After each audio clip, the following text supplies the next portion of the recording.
Boa noite, galera. Boa noite, amigos, amigas. Como prometido, hoje estamos aqui com a Débora Machado, psicóloga, pesquisadora científica, né, que nós vamos falar sobre saúde mental perante a pandemia. Boa noite, Débora. Tudo bem? Boa noite, Walterson. Boa noite a todos que estão nos acompanhando. Um prazer estar aqui. Achei que eu nunca fosse receber o convite, hein? Que isso, não é verdade. Você foi uma das primeiras a receber o convite para estar dialogando aqui. Galera que está chegando, já vai curtindo, né? Deixa os seus comentários aí, as perguntas para a Débora. Hoje nós vamos falar sobre, né, saúde mental, um período tão difícil. Eu quero começar aqui, né, uma homenagem a todos os profissionais de saúde que estão na linha de frente do combate do coronavírus e, ao mesmo tempo, né, me solidarizando com todas as famílias que perderam o ente querido nessa crise pandêmica, né, essa crise sanitária que vem vivendo o mundo. E esses bate-papo aqui, galera, vem para poder facilitar, dialogar. E eu venho, né, eu trago profissionais, a gente fala sobre saúde, fala de outros temas também. E hoje, né, com a Débora aqui para falar sobre esse importante tema que é a questão da saúde mental, uma psicóloga, uma mega profissional, não tenho, né, se eu for falar aqui, eu sou suspeito de falar da Débora, e vamos bater um papo, né, com essa galera. Agradecer, ó, a Gi já está aí, né, com a gente, Juliane Mengari, minha mana, a Bruna, é isso mesmo, galera, vão curtindo, comentando. Débora, fala pra gente aí um pouco, né, da psicologia, né, como a psicologia vê esse período da pandemia. Bom, Walterson, a psicologia, eu acho que como todas as outras profissões, nesse período está tendo que se reinventar, né? A psicologia não é diferente, a gente se forma com um quadro, embora a gente tenha que estar sempre estudando, esse período trouxe para a gente uma inquietude e a gente precisou buscar elementos para poder trabalhar no Brasil referente à pandemia que o coronavírus trouxe para a gente. E aí, muito do que a gente vai conversar hoje é trazendo elementos justamente desse período que eu fui buscar, porque eu estou fazendo cursos, a gente vai buscando orientações, a gente teve agora, né, a regulamentação pelo CFP, que é o nosso Conselho Federal, da regulamentação do atendimento online, atendimento à distância, então tudo isso exige estudo, exige um pouco mais de nós enquanto profissionais. Então, eu estou tendo essa preocupação da gente trazer muito em cima do que eu participei desses cursos e o que eles estão falando, o que eles trazem para a gente para esse período. E a psicologia, ela vê esse período da seguinte forma: eu vou trazer aqui alguns elementos que são características ou elementos que são normalizados, né, que a gente chama de normais perante a uma crise, né. E aí, a gente tem, por exemplo, sentimentos como tristeza, medo, ansiedades, que são sentimentos mais generalizados, né? E que todos nós, enquanto seres humanos, estamos acometidos a sentir, né? Nesse período de pandemia. E aí é importante frisar que entre um terço e metade da população está suscetível a ser acometido por algum distúrbio mental ou alguma manifestação psicopatológica nesse período, não necessariamente um distúrbio, né? A gente chama de características que são influenciadoras, mas que não necessariamente podem se desencadear para um distúrbio mental. E aí eu queria trazer alguns para a gente entender quais são esses sentimentos que a gente chama de normais perante a um momento de crise. Uhum. Por exemplo, o distanciamento social. O distanciamento social, ele é uma característica que pode trazer muita angústia para todos nós, porque nós fomos acometidos a um distanciamento social repentino, né, de uma forma onde nós tivemos que nos afastar tanto dos nossos familiares, dos nossos entes queridos, dos nossos amigos, e a gente está falando de uma população que é uma população que gosta de estar junto, né? Que é uma população que gosta de afeto, que as relações são construídas através da socialização no dia a dia. Então, essa é uma característica que é uma característica presente, né? Essa angústia perante o isolamento social. Outra característica é o medo. A gente é acometido por medo nesse processo. E aí a gente tem medo de adoecer, a gente tem medo de morrer, a gente tem medo de perder entes queridos, a gente tem medo de não poder trabalhar, de não conseguir sustentar nossa família, a gente tem medo de não ter auxílio para se manter, para manter as pessoas que a gente ama, né? Então, assim, a gente tem medo de transmitir o vírus, de pegar o vírus, a gente é acometido por N medos, né? E isso a gente chama de característica normalizada, psicologicamente falando. Outras características que são esperadas, por exemplo, são a impotência perante o acontecimento, né? A gente fica, o que eu posso fazer? Eu não posso fazer nada, né? Qual que é, o que está acontecendo? Você se questiona mais, né? Você fica se questionando muito mais. Será que eu estou enlouquecendo, né? Tudo isso é normal, é esperado. Você tem mais irritabilidade, a gente tem distúrbios de sono, né? Você tem mais insônia, você começa a sonhar mais ou ter pesadelos. Tudo isso são características esperadas. Assim como distúrbio de apetite, né? A gente tem visto muito isso, que é a gente em casa, 24 horas, então você come mais ou você para de comer, também são características esperadas. E também conflitos interpessoais, né? A gente está falando de uma característica que agora a gente tem as famílias 24 horas dentro de casa, né? Inclusive, Débora, inclusive o Tiago está colocando aqui, ó, como aguentar a esposa 24 horas por dia em tempos de coronavírus, socorro, Cacá, obrigado. Ó, agradecer a galera que está nos Isso, acompanhando. Tiago, é justamente isso. Beijo, Tiago. Ó, É justamente isso. A Flávia Leite, ela Oh, que coloca aí, ó, legal. né, Oi, como está a ótica Flávia. dos familiares durante o período de isolamento, né, um pouco que você já estava falando, você já Então, pode responder eles. justamente, a gente foi pego, né, numa realidade totalmente diferente da nossa. A gente está falando de uma construção, por exemplo, de convivência, que as pessoas viviam mais na rua do que dentro de casa. A gente sempre costuma falar que a nossa casa é dormitório, né? As pessoas trabalham, estudam, e aí a gente se vê 24 horas dentro de casa com as pessoas. E aí é óbvio, né? A gente vai ter conflitos interpessoais, né? E aí a gente precisa ter maturidade, clareza para identificar esses conflitos e trabalhar em cima deles para não matar a esposa, né, Tiago?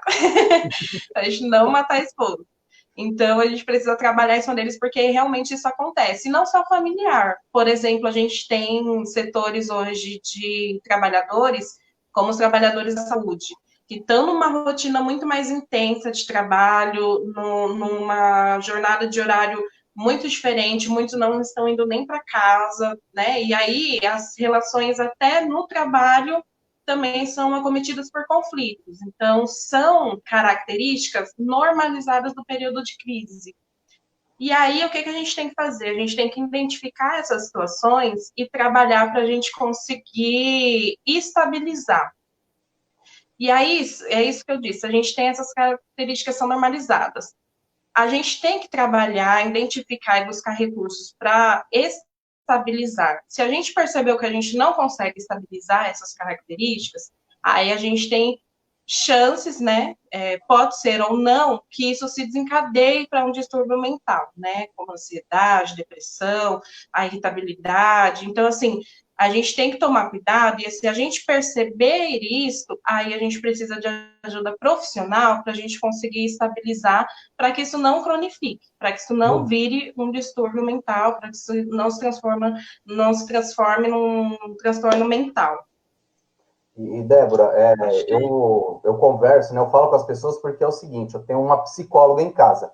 Então, quando eu vejo a sociedade ter um grande preconceito com a psicóloga, né, claro, não vou procurar psicóloga, acho que, né, e aí eu falo que todo mundo precisa de uma psicóloga, independente ou não, né, e na questão da situação que a gente está vivendo hoje, né, essa necessidade de buscar um psicólogo, um profissional da área da saúde mental, para poder ajudar é de extrema importância, né? A Bárbara coloca aqui para a gente como trabalhar o sentimento de tristeza, né, por parte da política genocida do nosso país, né? Ela coloca aqui uma pergunta que é algo que está cometido, né, com todo, né? Todo mundo tem um sentimento referente a isso e a gente precisa debater, discutir né? Eu quero agradecer aqui o pessoal que está nos acompanhando. A Lili está acompanhando a gente, Liliane, que teve também uma ótima live aqui.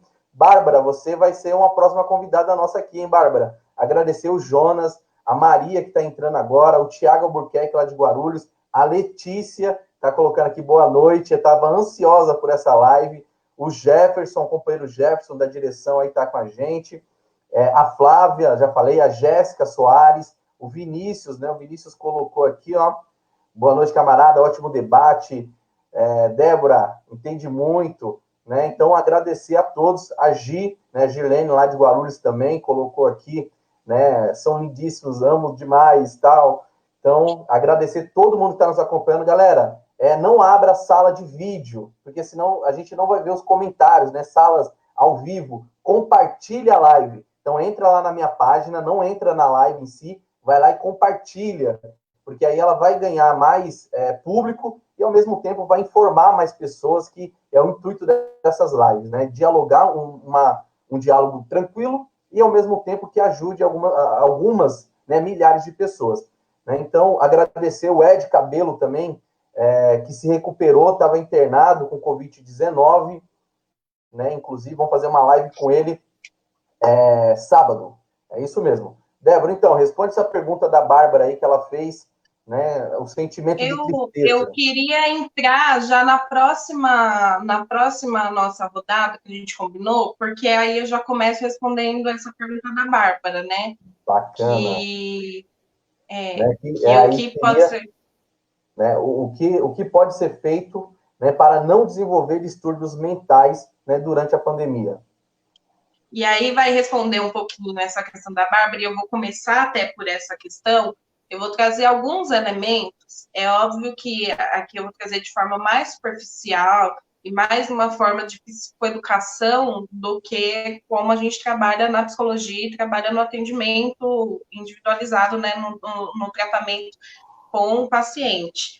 Mas são questões e dicas que podem funcionar para você se autoavaliar, para você perceber dentro das suas relações, e são recursos que podem ser usados também para a gente não desenvolver distúrbios, né, mentais. Vou começar, inclusive, pela característica que a Bárbara acabou de falar, para relacionar com a pergunta dela.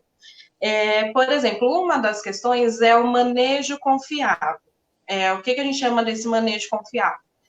É essa chuva de informação que chega durante o dia para as pessoas, né?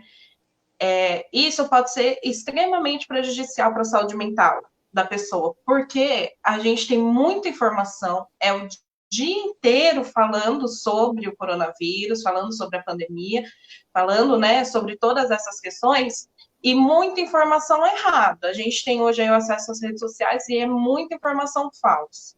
Então, o que a gente indica? A gente indica que para a gente conseguir ter um pouquinho de saúde mental, é importante a gente identificar uma fonte confiável, né? Uma fonte com base científica, né? Que é muito importante. Esse embasamento científico, a gente está pautado pela ciência, porque a gente está falando de uma doença e as orientações vêm da ciência, né? Então, é importante que essa fonte seja confiável e que você tenha uma pessoa para discutir sobre esses assuntos, né? Então, que você, no dia, você busque essa fonte, se informe, esteja informado e que depois você discuta com alguém, né? Que você não fique o dia inteiro acometido de informações. Até porque a gente está num período que é de extrema confusão, né? Principalmente pelas nossas lideranças. Isso causa um prejuízo psicológico para a nossa população. E a gente vai falar disso numa questão, inclusive, a longo prazo. Porque se tem uma coisa que a gente precisa trabalhar, não só dentro da psicologia, mas numa estratégia de saúde mental e atenção psicossocial, é a estratégia rápida, para a gente não ter prejuízos a longo prazo, né? E aí, quando a gente tem lideranças falando e lideranças falando B, a gente causa uma confusão nas pessoas, que é uma confusão que vai ter um prejuízo mental ali significativo, né? Então, que a gente busque uma fonte para se pautar, ficar informado e busque uma pessoa para você poder conversar, discutir sobre essas questões, né? Uma característica que pode nos ajudar. outra característica é a nossa rede de apoio. Ela precisa estar mais ativa do que nunca, né? Embora nós estejamos em isolamento social, que é extremamente importante para conter, né, aí o contágio, a gente tem a nossa rede. Então, é importante você ativar essa rede, os seus amigos, o vizinho, família, né? A gente pode estar mais próximo, inclusive, de pessoas que a gente não tinha como, né?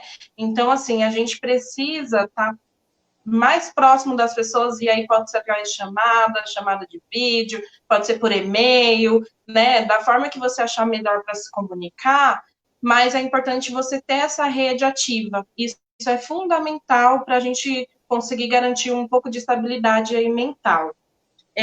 Outra característica importante que funciona é a gente ter uma rotina, né? Isso é uma questão que é extremamente importante e é difícil, não é uma coisa fácil de se fazer, né?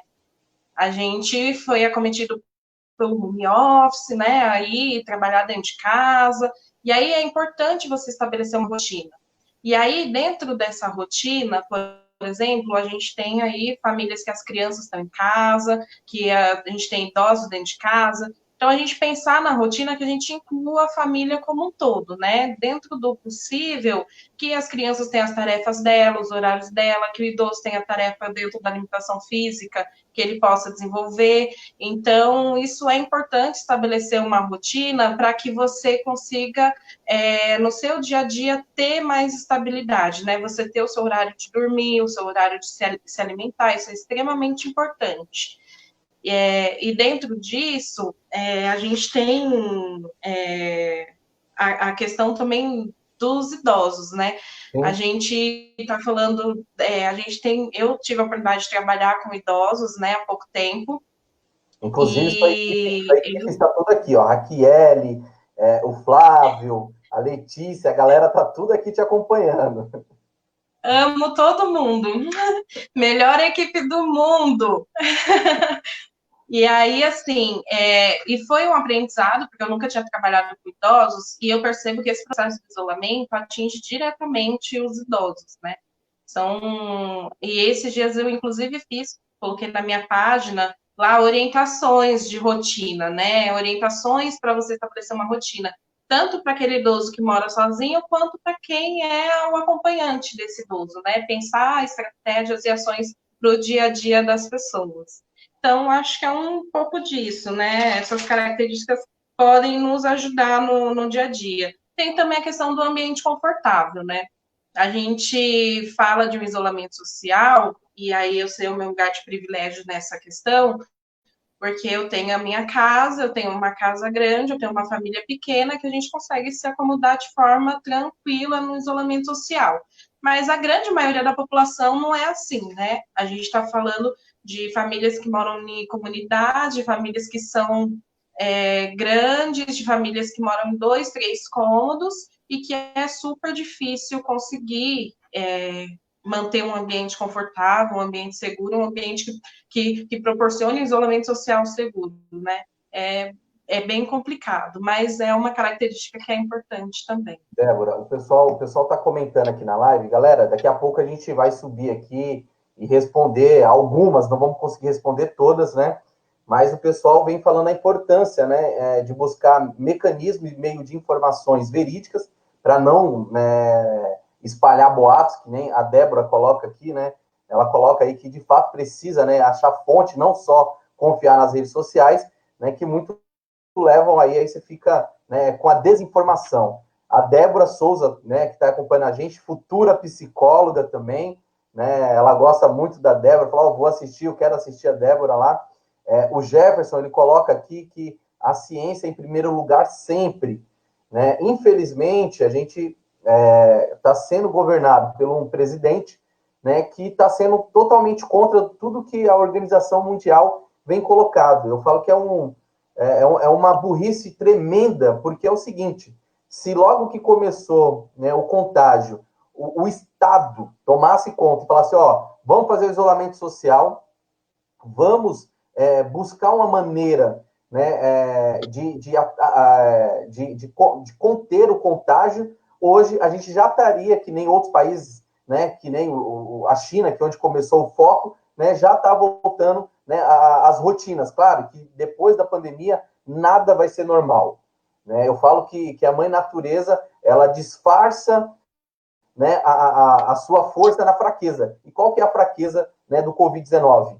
É o coletivo, né? É a gente fazer ação coletiva. Então, ficar em casa é uma ação coletiva. E se isso não acontecer, vai aumentar o número de pessoas contaminadas. Os hospitais já estão entrando em colapso, né? A gente já passou aí mais de 17 mil mortes com a questão do Covid-19. Infelizmente, a gente ainda vê, né, o presidente defendendo o uso, né, de um remédio que não tem nada comprovado cientificamente, né, não tem um mínimo de sensibilidade com as famílias que perderam seus entes queridos.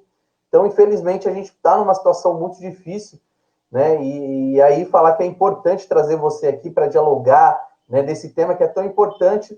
E eu queria que você divulgasse também suas redes sociais para o pessoal também te seguir aí nas suas redes sociais, porque é importante, né? O pessoal sabe, ó, tem uma psicóloga ali, né, vamos tirar as dúvidas, é importante fazer esse bate-papo.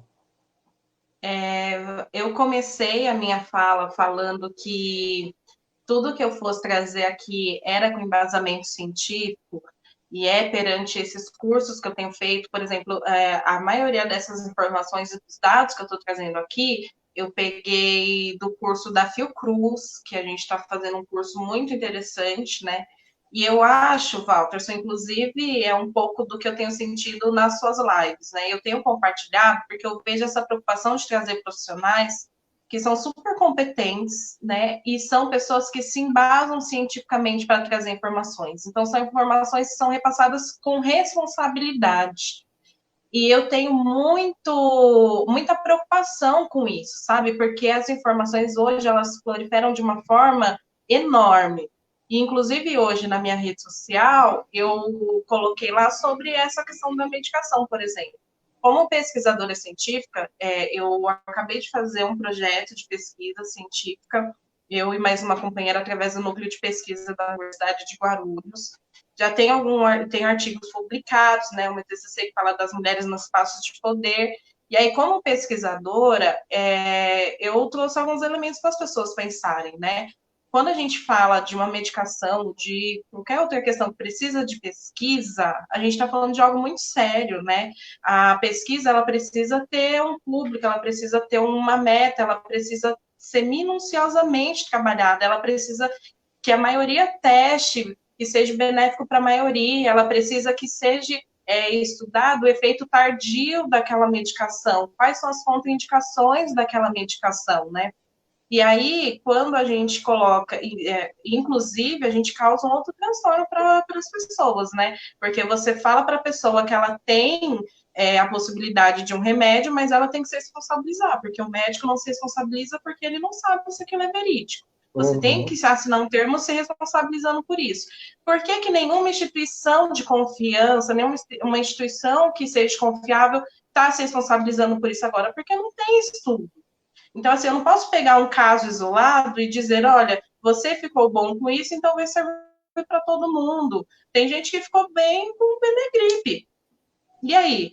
Então, assim, eu acho que hoje a gente tem que estar pautado em cima da ciência, porque a gente tem que ter responsabilidade sobre aquilo que a gente transmite para as pessoas, né? Então, é muito complicado. Realmente, isso é muito complicado.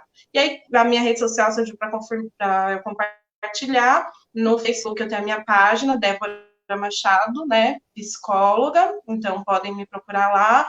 No Instagram também, Débora Machado Psi.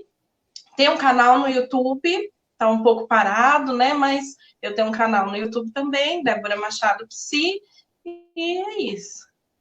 Débora, quero agradecer aqui o Gilmar, a Tatiane, que entrou aqui agora com a gente, né? A Célia Bortoleto, ela coloca boa noite. O que fazer com os medos, né? Só ficar em casa, melhor lugar. Então, né, agradecer a Célia que está aí nos acompanhando na nossa live. Né? O Vinícius ele faz uma pergunta interessante aqui, né? O Vinícius ele coloca, existe algo que impeça a terapia online, né, em termos de isolamento social? Então, fala um pouco dessa questão da terapia, porque tem muita dúvida, né? Gostaria que você comentasse sobre isso, ele coloca aqui.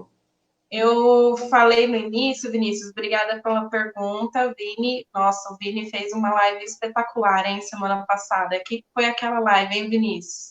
Maravilhosa. Quem puder ir lá e assistir, é uma aula sobre política externa. Foi muito boa. Assim como a Lili, nossa, as pessoas que estão vindo aqui são muito competentes, são lives excelentes. Assim, o que acontece? A terapia online, ela já existia, mas numa outra configuração, né? Era uma outra normativa, acontecia de uma forma muito mais específica, era poucos psicólogos, até porque no tratamento a gente fala do setting, a gente fala de vínculo, e o presencial sempre funcionou mais para a terapia. Por isso que eu comecei a minha fala falando que todas as profissões e a psicologia não é diferente, a gente está tendo que se reinventar. Então, agora foi regulamentado o atendimento online e tá tendo ativas para esse atendimento. Eu mesmo decidi fazer os atendimentos online depois que eu fosse buscar mais informações, que eu pudesse me informar mais, ter mais formação sobre isso, porque não era o atendimento que eu fazia antigamente, né? Então, agora eu vou retomar, fiz o cadastro que é preciso, você está cadastrado no site, né, do Conselho Federal. Então, tem todo um processo que é preciso para o profissional poder atender. Inclusive, dizer que não necessariamente, e aí pega um pouco também na próxima pergunta, mas não necessariamente a gente precisa fazer o atendimento da videochamada. Existem outros métodos do atendimento online, como a chamada, mas tudo é estabelecido entre o terapeuta e o paciente. A gente pode fazer atendimento por e-mail, atendimento por chat, atendimento por chamada de vídeo, da forma que o paciente se sentir mais confortável e que a gente entenda que consiga atender a demanda dele no momento. Bacana, ó, o pessoal está comentando bastante aqui, a Célia, agradecer a todo mundo. A Bárbara pergunta, Débora, você acredita que o presidente Bolsonaro precisa de um psiquiatra? Aí a Célia já respondeu logo em seguida, né? Fala, e a Bárbara, não, ele é louco, ele é um nazista. Olha, eu não posso atestar isso porque precisa de um diagnóstico. Eu não me colocaria à disposição para atender de antemão, né? Mas as pessoas podem comentar aí no chat a Bárbara e dizer o que ela acha. Mas isso é um pouco do que você falou, viu, Walterson? Eu acabei, acho que não falando, você falou dessa questão das pessoas, né, terem um preconceito em relação a fazer o atendimento psicológico, né? E aí, assim, realmente, né, é uma questão que é enraizada na sociedade, que a gente está quebrando aos poucos, que o atendimento psicológico ou psiquiátrico é um atendimento médico como qualquer outro atendimento. E que se a gente tratasse de forma mais natural e a gente procurasse fazer atendimento, inclusive para prevenção, a gente teria muito menos complicações, né, muito menos distúrbios mentais aí as pessoas acometidas. Então, assim, prevenção é essencial.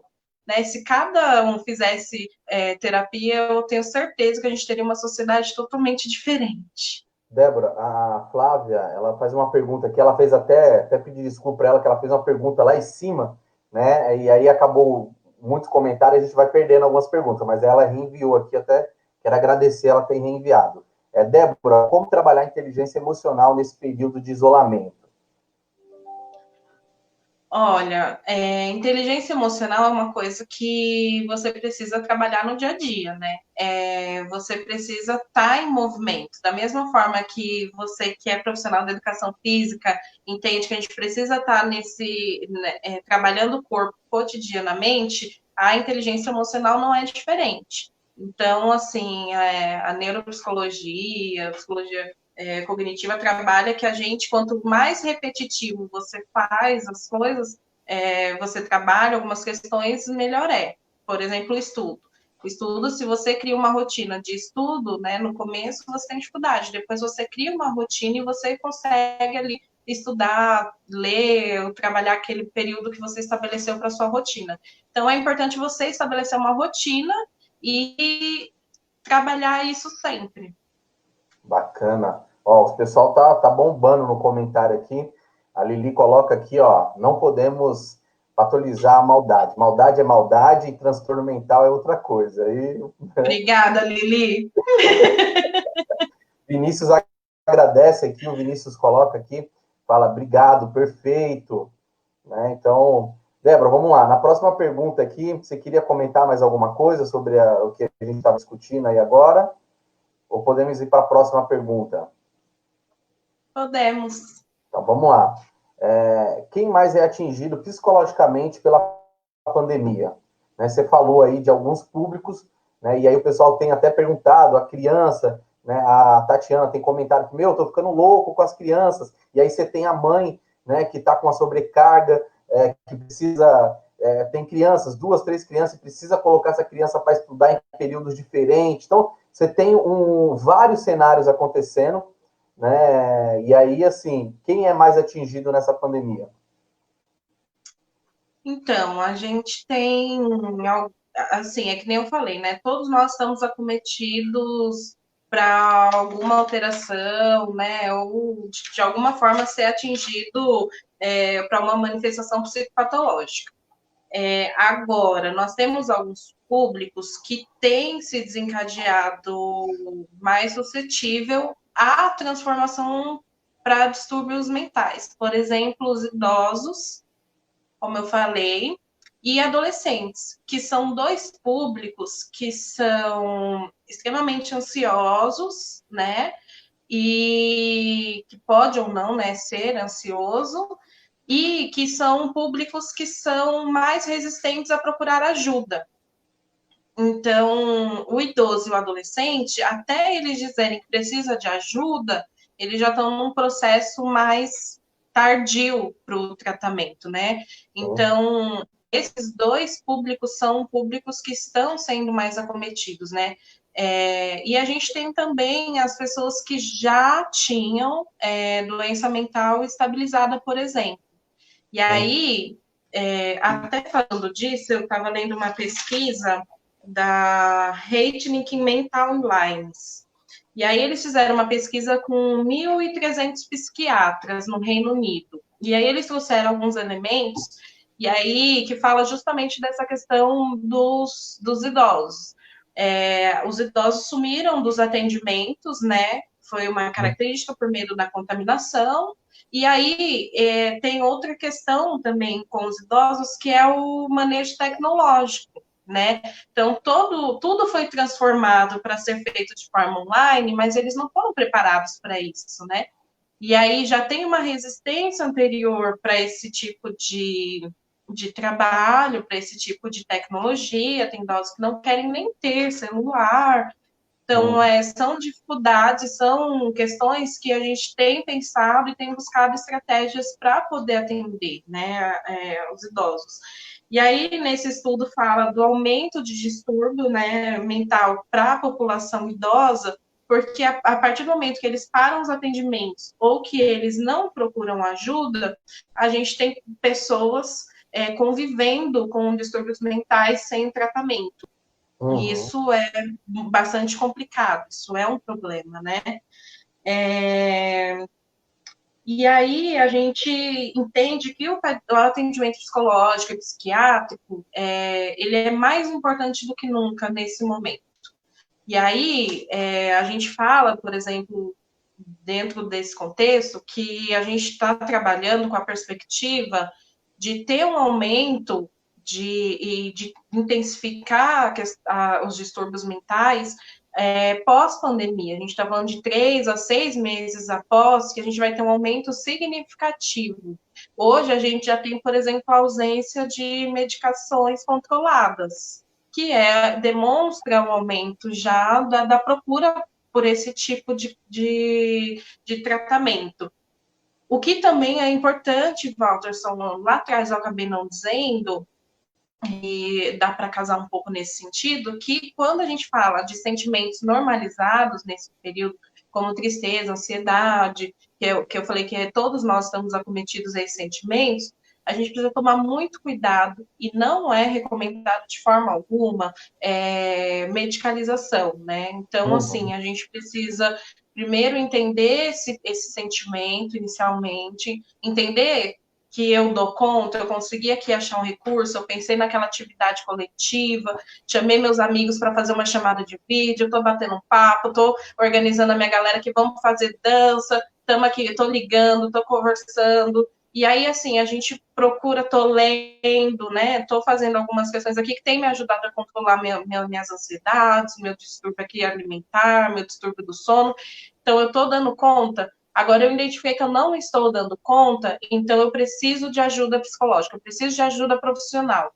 E aí, a partir desse período, é importante que o psicólogo que avalie se é necessário ou não encaminhamento para um psiquiatra para entrar com a medicalização. No mesmo contexto que a gente também precisa estar atento, e que é uma das questões que a gente tem visto aumentado nesse período, é o uso de drogas, como álcool, o tabaco, o cigarro, e que são questões que vão ter prejuízos a longo prazo, né? A gente está falando de prejuízos que vai atingir a pessoa a longo prazo. Então, a gente também precisa estar atento a isso, porque é uma característica também de que a gente precisa estar bem atento. Então, isso vai acabar atingindo, né, todos os públicos, né, desde da criança, do adolescente, do idoso, né, da mãe, do pai, né, que está ali, que vão sofrer isso. Né. Tem duas perguntas aqui, Débora. Uma da Letícia, né, que ela coloca aqui, como auxiliar as crianças com autismo nesse tempo de pandemia? Aí ela faz essa pergunta. Aí tem uma outra pergunta também que, logo em seguida, eu queria que você respondesse, que é do Gilmar aqui. Mas aí eu quero agradecer, o Cesário Neto está acompanhando a gente, a Natália, quero agradecer a Rosiane Paulini, que também está aqui, nossa amiga Rose, nossa vizinha aqui de bairro, né? Então, ó, tem essa pergunta da Letícia e tem a pergunta do Gilmar aqui, Barbosa, que ele coloca: será que o Estado está preparado para atender todas as pessoas que irão adoecer psicologicamente com essa pandemia?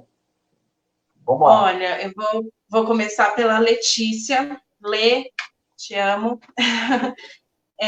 Letícia, assim, se a criança ela já é autista, possivelmente ela já tem um tratamento que ela já é estabelecido antes mesmo do período de crise. É óbvio que essa mudança repentina da rotina é uma coisa que atinge diretamente o autista, porque a gente sabe a resistência à mudança que o autista tem. Então, o que é importante? Você buscar aquela rede que você tinha anteriormente de atendimento. E é importante ela estar junto com você nesse período de orientação, né, nesse período, né, de psicoeducação, que seja, para você também lidar com essa situação. Porque é importante, inclusive, dizer, Walterson, e para todo mundo, que atendimento psicológico atendimento essencial. Então, ele não parou, né? A gente continua os atendimentos, e aí, que nem eu falei, buscando outros mecanismos à distância, né? Que a gente precisa hoje estar à distância. Tem casos e tem situações extremas que a gente tem que atender presencialmente, mas a gente, nesse primeiro manejo, nesse primeiro contato, a gente pode fazer o contato online, tem um atendimento para esses tipos de ansiedades ou transtornos iniciais que a gente consegue fazer atendimento online. Então, essa rede que já fazia esse atendimento anteriormente, ela precisa funcionar agora também. Então, é importante. Eu sei que a gente acha que tudo parou, né? Mas a saúde, não. E aí, respondendo já ao Gilmar, eu acho, Gilmar, que a gente já não estava preparado antes e a gente não está agora. E aí, como consequência disso, a gente pode ver agora, por exemplo, quando a gente fala da equipe de atendimento à saúde mental e psicossocial, à atenção psicossocial, a gente está falando, inclusive, de questões que eram encaminhadas direto para o psicólogo, outros profissionais já fazendo, por exemplo, esse primeiro contato, essa primeira orientação. Então, esse primeiro manejo com o atendido que chega, por exemplo, numa rede de saúde, né, o atendimento ali, ele é feito prioritariamente por esses profissionais, não necessariamente caminhado para o psicólogo, e não necessariamente o psicólogo que precisa fazer esse atendimento. Então, assim, eu acho que a gente vai ter dificuldades, a gente vai ter complicações, né, por isso. E a gente está falando de atendimento psicológico por exemplo, eu entendo que não dá para acontecer que nem aconteceu com esse chamamento dos profissionais de saúde, que estavam no terceiro, no quarto ano, né? A gente está falando de atendimento psicológico em pessoas que podem desenvolver distúrbios mentais, e é muito sério isso, né? Então, o profissional, ele precisa estar qualificado, e aí, é até um pouquinho daquilo que eu falei falando para o Vinícius, né? Que eu falei para o Vinícius. O profissional competente, o profissional que está com mais responsabilidade nesse período, porque é um período que é muito difícil e é novo, inclusive, ele não está preocupado só em ganhar dinheiro, né? Só vou marcar um monte de atendimento aqui, vou fazer, não. Por exemplo, eu fui buscar me capacitar para depois voltar aos atendimentos online. Então, isso é uma questão que é importante do profissional, que o profissional tem que ter responsabilidade nesse atendimento inicial, e aí eu acho que a gente precisa investir, e a gente precisa pedir que o Estado invista mais nesse aspecto e faça mais concursos. A gente tem um governo que não é fã de concursos, mas a gente tem cidades, por exemplo, que tem 4 psicólogos para atender na rede, né?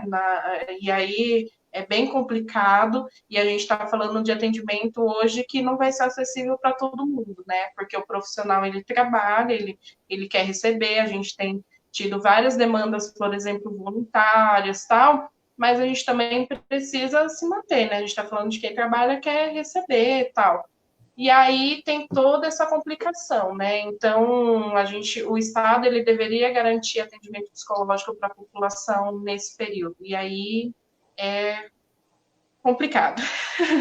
Débora, tem uma última pergunta aqui, né? Eu quero agradecer muito a todos que estão aí com a gente. Pessoal, compartilhe, é super importante compartilhar, porque, né, essas informações vão ajudar pessoas, orientar pessoas, né? Então, eu tenho me preocupado em trazer profissionais qualificados aqui para a gente poder dialogar, conversar. A gente não vai conseguir responder todas as perguntas. Quero agradecer o Nelson Murai, que sempre vem acompanhando, né, as nossas lives. Daqui a pouco eu entro em mais uma live, então, para a gente não se prolongar muito, né? Agradecer também o Cleito Ramos, já entrou aqui, ó. Cleito já mandou um boa noite, muito importante o tema, né? Então, agradecer a todos imensamente, né, que está aí fortalecendo esse canal para a gente poder dialogar. Esse canal é um canal nosso, é um canal da periferia para a gente poder dialogar, né, e dialogar com o nosso povo.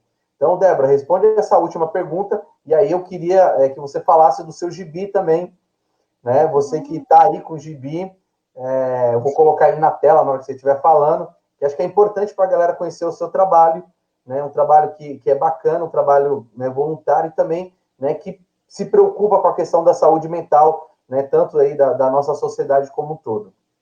Ó, a pergunta do Nelson, eu esqueci de falar. Como a cultura do ódio, né, tomou conta do nosso país? Tem alguma explicação?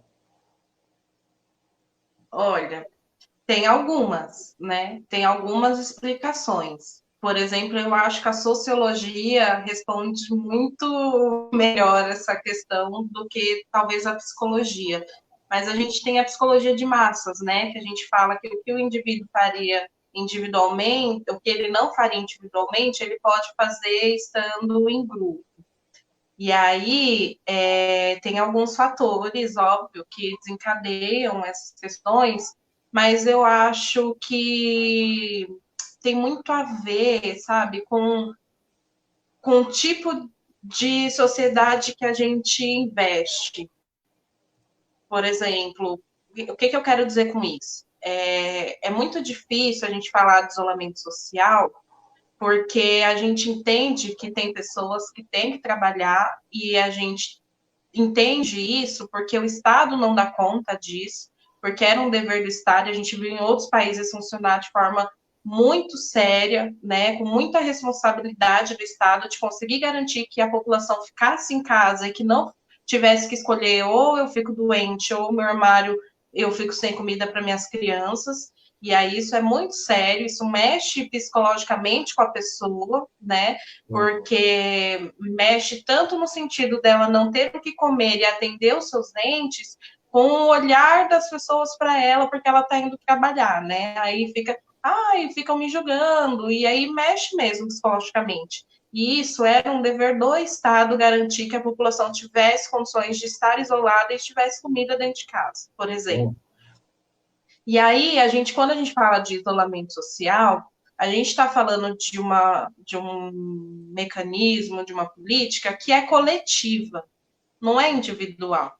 E aí, quando a gente fala, o Nelson fala dessa questão, a gente tem que parar para pensar que, por exemplo, isolamento social, talvez eu seja uma pessoa que eu tenha saúde boa, que eu possa pegar e me recuperar, até porque é 1% da população que é contaminado que tem um agravamento aí que está comprovado cientificamente.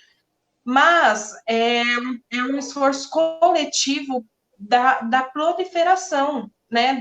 Do que eu posso passar para uma pessoa que está dentro da minha casa, ou uma pessoa que eu vou ter contato, que não é tão forte como eu. E aí, quando a gente fala de ações coletivas, a gente tem muito mais dificuldade. Porque se eu não tive a morte na minha família, é muito mais distante de mim, né? Esse vírus está muito distante de mim. O que está perto de mim? O meu armário sem comida, minha panela sem comida. E aí, o que me atinge, eu quero solução rápida. E aí, quando a gente fala de período de crise de pandemia, a gente está falando de coletivo, não dá para eu pensar só em mim. E a gente tem que pensar em ações que é pro coletivo, ações que é para todo mundo e que vai fazer bem para a maioria. Então, acho que essa é a questão. E aí, respondendo um pouquinho, Nelson, eu acho que é isso. Eu acho que as pessoas que estão nessa onda de ódio são as pessoas que são mais individualistas. Se eu tenho um carro, se eu tenho o meu emprego, se está atingindo a minha conta bancária, está. E aí é bem complicado. A gente tem que começar a tratar mais de forma coletiva, pensar mais de forma coletiva. Débora, quero agradecer a galera que está nos acompanhando aí. Nosso tempo já está chegando aí quase 1 hora de live, passa voando. Eu vou falar do Gibi já. Agradecer o Vinícius, o pessoal tem parabenizado aqui, ó. Verdade, gosto muito desse tema. Débora mandou muito bem, parabéns. O Vini coloca aqui também, ó, parabéns, Dé, mandou bem demais, né? A galera tá parabenizando, então depois eu vou pedir que você entre aqui, né? A Letícia coloca aqui, ó. Amo de graça, obrigado, parabéns. Né? O Gilmar agradece né? Ele se respondeu muito bem, esclarecedor, né? Muito grato. Então, assim, agradecer todo mundo que está nos acompanhando, pedir para compartilhar isso, acho que é muito importante. O Cleiton faz uma pergunta aí, e aí é o seguinte, galera, esse espaço, como eu já falei, né, é um espaço para a gente poder dialogar e dialogar com a nossa galera. Vocês podem ver que é uma galera jovem que está vindo aqui, falando a nossa língua. O Cleito já esteve aqui, a Lili, o Vinícius, né? A Carol. Semana que vem vai vir o Júlio. Nós vamos dialogar sexta-feira agora com o Jefferson, professor Jefferson, para falar sobre educação. Então, meu, né, galera, tá aberto esse espaço. Vamos fazer esse espaço bombar, porque é um espaço para a gente poder, né, dialogar. Débora, o Cleito faz uma pergunta aqui: momentos de crise, como, né, gerar mais caos e pânico, né? Ele coloca aí. E aí, assim, a gente sabe que. Não pode responder. Você... Então, eu respondi um pouquinho isso anteriormente, que a gente trabalha nesse período de crise com algumas características que a gente trabalha como normais, né? E que a gente trabalha no sentido de buscar recursos de estabilidade para que não se transforme num distúrbio mental. Então, quando a gente fala de crise do pânico, a gente está falando de um transtorno mental mais agravado, mais agudo, que precisa de acompanhamento e de atendimento psicológico. Então, para se evitar, por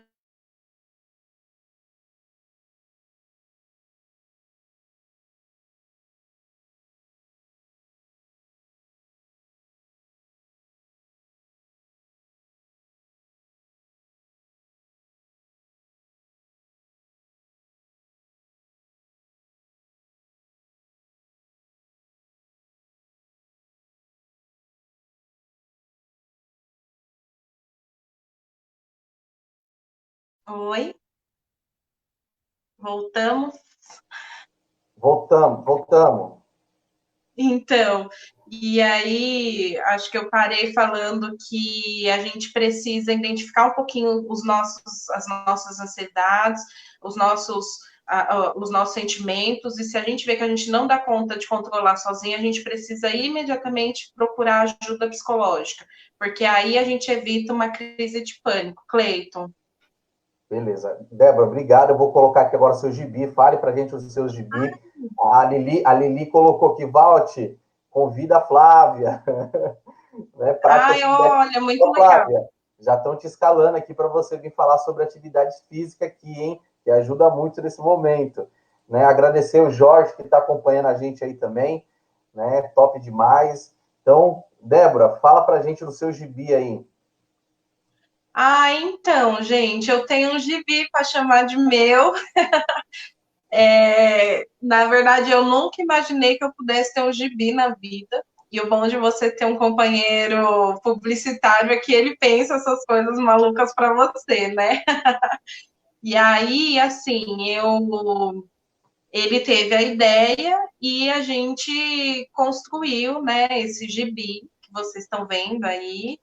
E até o momento a gente está buscando parceiros. Até então a gente queria fazer o lançamento já nesse ano, no ano passado, né? A gente ia fazer o lançamento no final do ano, aí passou para o começo desse ano e aí veio a pandemia.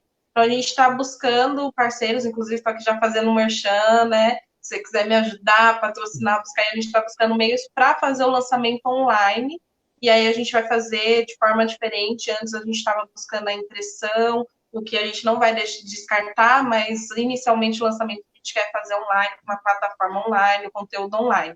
Então, eu tenho um gibi que fala dos desafios da adolescência, e aí é muito curto, né? Mas ele traz alguns elementos que, quando eu pensei essa primeira história, eu pensei no sentido de que eu estava fazendo palestras nas escolas sobre prevenção ao suicídio e o quanto os profissionais que ali estavam, os pais que procuravam a gente, não tinham orientação e informação séria do que sinais, do que acontece, de como a gente pode ajudar, de como identificar e a própria relação entre os alunos, os amigos, nesse período que é tão difícil, que é a adolescência, né? Que é um momento que você não é mais criança, mas você também não é mais adulto, você ainda não é adulto, e aí você está passando por essa transição conturbada, se descobrindo, e aí a gente precisa de orientação séria sobre alguns aspectos. E aí o Gibi, ele fala um pouquinho de bullying, fala um pouquinho de empatia. Eu quis trazer muito essa questão da relação da empatia, porque é aquilo que eu falei do olhar coletivo, né? E acho que é isso.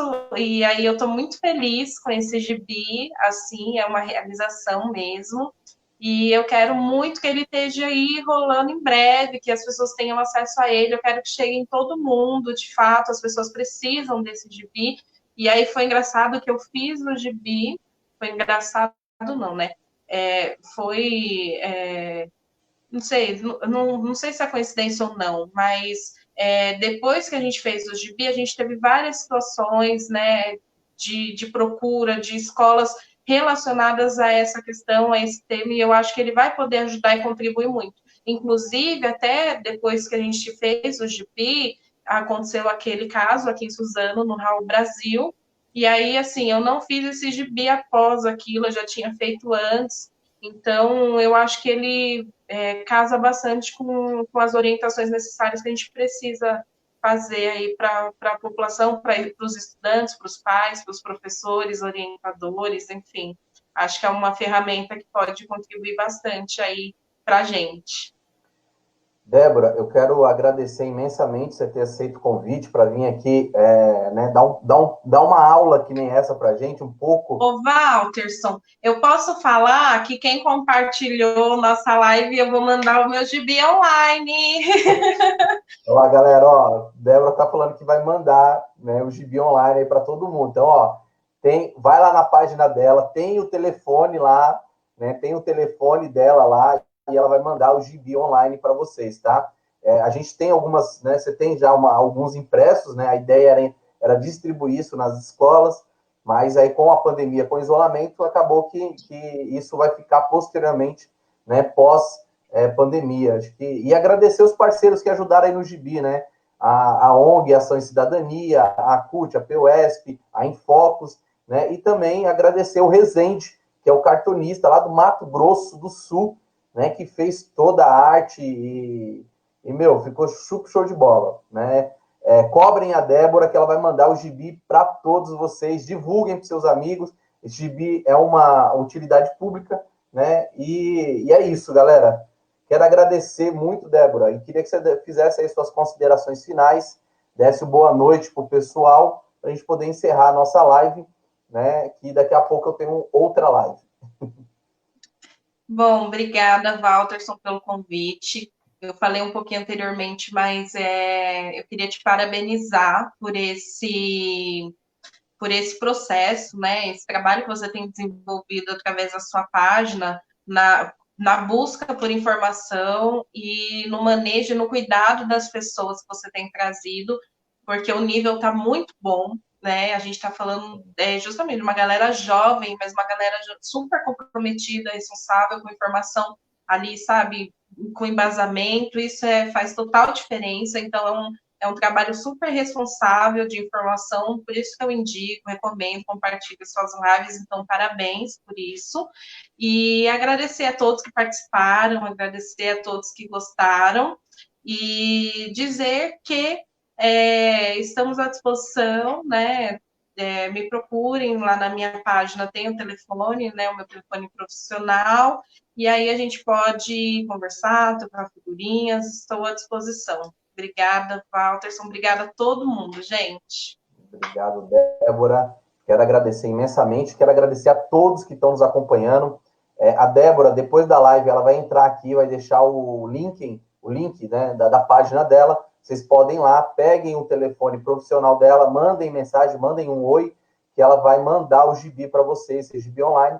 E fiquem à vontade para compartilhar, né, um Gibi de 8 páginas, a linguagem muito simples, né, e que vai ajudar os adolescentes, né, a buscar ajuda, a procurar ajuda, tá bom? Então, galera, boa noite, fiquem em casa, se puder, se cuidem, né, que nós vamos estar aí brevemente com o tema, sexta-feira que vem, Educação versus Enem, pandemia, tá bom? Débora, obrigado, uma boa noite. Galera, até a próxima, fiquem com Deus, fiquem em casa.